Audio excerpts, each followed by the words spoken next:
Allez, on plonge directement dans le vif du sujet. Bienvenue dans ce nouveau décryptage où on s'attaque à un vrai fléau moderne.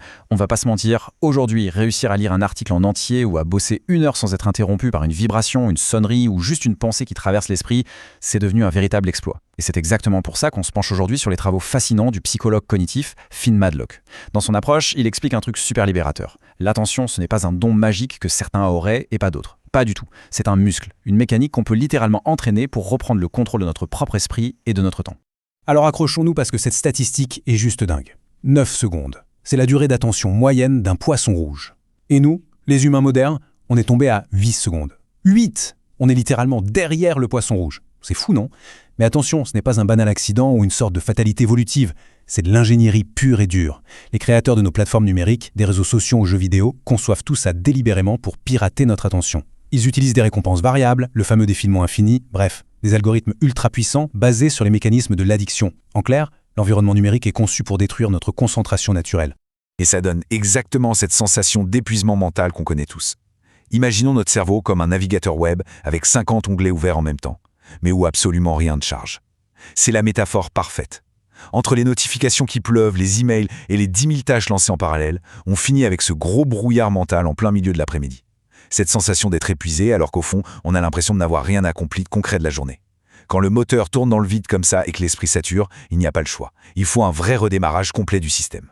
Et c'est précisément là qu'intervient la grande idée de Madlock. Pour lui, la concentration, ce n'est pas juste une compétence utile pour travailler, c'est un véritable super pouvoir dans le monde actuel. Il suffit d'y penser. Être capable de s'isoler et de se concentrer à fond, ça veut dire que tout ce travail éparpillé sur une semaine entière pourrait être plié en une seule heure de concentration absolue. Mais pour atteindre ce niveau d'élite, la règle est claire. Exactement comme quand on va à la salle de sport pour soulever des poids de plus en plus lourds en respectant des temps de repos, la concentration exige un entraînement constant, mesuré et ultra discipliné. Ce qui nous amène directement au premier grand principe de cette méthode. Pilier 1, colmater les fuites. C'est comme un système de plomberie. Avant d'essayer de remplir le réservoir de notre productivité, il faut d'abord trouver par où l'énergie mentale s'échappe au quotidien. Et le pire, c'est que les pièges les plus destructeurs sont hyper discrets. Ce sont ces minutes, puis ces heures entières qu'on perd à scroller sur les réseaux sociaux en attendant le bus. Ou alors le grand classique du « allez, juste un dernier épisode » qui engloutit toute notre soirée sans qu'on s'en rende compte. Sans parler des réunions interminables sans but précis ou des ragots de bureau qui pompent une énergie émotionnelle incroyable. La toute première étape, c'est la prise de conscience. Il faut mettre le doigt sur ces fuites invisibles avant de pouvoir les boucher. Pour ça, Madlock propose un outil hyper concret, l'audit d'attention sur 3 jours. Le principe, on garde un petit carnet sous la main et on note scrupuleusement ce qu'on a vraiment fait, heure par heure. Alors il faut le savoir, le résultat fait souvent un peu mal à l'ego quand on voit noir sur blanc le temps gaspillé. Mais attention, la règle d'or ici, c'est d'y aller doucement. Si on essaye de tout changer du jour au lendemain, genre en supprimant toutes les applications de son téléphone dans un élan de motivation à minuit, c'est le choc psychologique assuré. Le cerveau déteste ça et ça mène inévitablement à l'échec. Le changement, ça s'opère par petites touches. L'approche préconisée est beaucoup plus intelligente. L'objectif, c'est de réduire ce temps d'écran perdu de seulement 15% chaque semaine. 15%, ça paraît presque rien au quotidien. Le cerveau ne ressent aucune privation brutale, il ne tire pas la sonnette d'alarme. Grâce à notre neuroplasticité, il s'adapte tout en douceur. Et c'est là que la magie de l'effet cumulé opère. Ces petits 15% hebdomadaires se transforment en une réduction massive de 70% au bout de 3 mois. C'est une stratégie de fond hyper durable qui permet de reconstruire son attention sans créer la moindre frustration. Passons au deuxième principe fondamental de ce cadre de travail. Pilier numéro 2, l'espace de travail Kanso. Car oui, il y a un lien direct, énorme, entre notre environnement physique et notre état mental interne. Kanso, c'est un concept japonais magnifique centré sur la simplicité et le minimalisme. L'idée, c'est d'éliminer totalement l'encombrement mental en épurant l'espace physique. Concrètement, on crée un espace de travail vidé de tout objet non essentiel. Juste l'ordinateur, le clavier et peut-être une petite plante. Exit les notes volantes, les tasses de café empilées et les câbles emmêlés. Ce dépouillement coupe net les distractions visuelles parasites. Alors c'est vrai, les 10 premières minutes, ça fait un peu bizarre. L'esprit cherche ses repères habituels. Mais très vite, ce silence visuel permet au cerveau de plonger dans un état de concentration d'une fluidité incroyable. Et pour booster cet espace épuré, on va utiliser ce qu'on appelle des ancrages de concentration. En gros, on va hacker notre propre cerveau. Un peu comme la fameuse cloche qui conditionnait les chiens de Pavlov, on va associer un stimulus bien précis au fait de se concentrer. Ça peut être le fait de lancer une playlist de musique purement instrumentale, de s'installer à un endroit physique strictement réservé au travail complexe, ou même d'allumer une bougie avec une odeur spécifique. Ces petits gestes personnalisés agissent comme un vrai interrupteur. Ils disent automatiquement à notre cerveau « Ok, on coupe les ponts avec le reste, c'est l'heure d'entrer en mode concentration maximale ».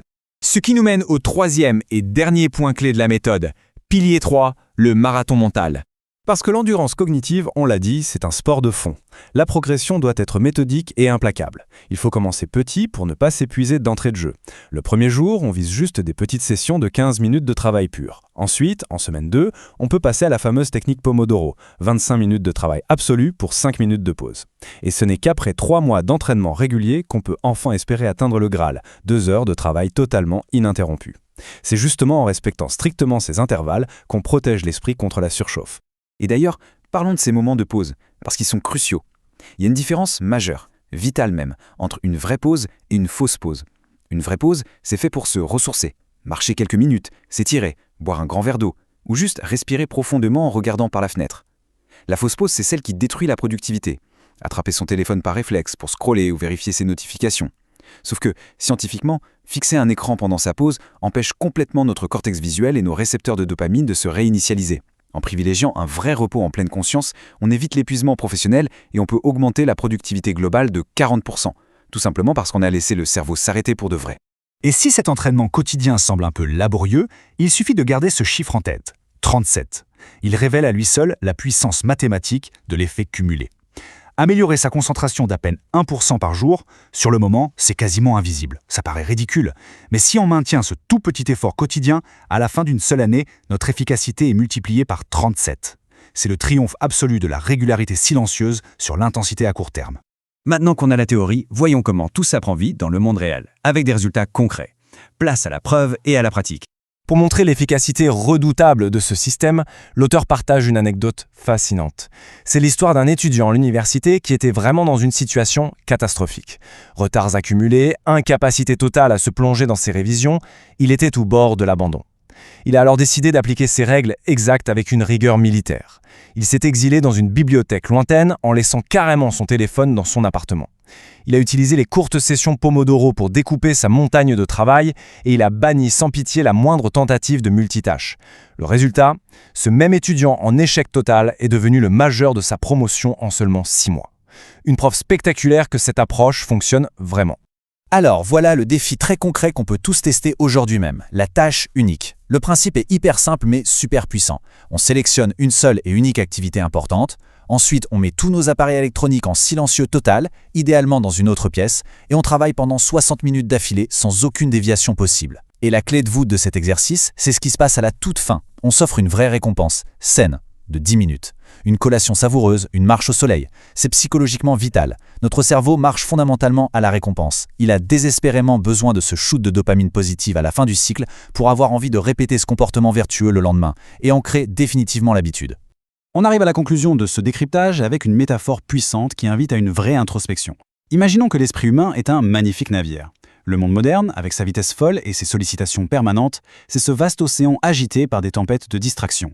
La vraie question, c'est, au fond, qui tient vraiment la barre de ce navire au quotidien ? En décidant d'entraîner patiemment son attention et d'en reprendre activement le contrôle, on redevient tout simplement le seul et unique capitaine à bord de sa propre vie. L'art de la concentration offre cette liberté inestimable. C'est tout pour cette exploration, on espère que ça vous a inspiré, et à très vite.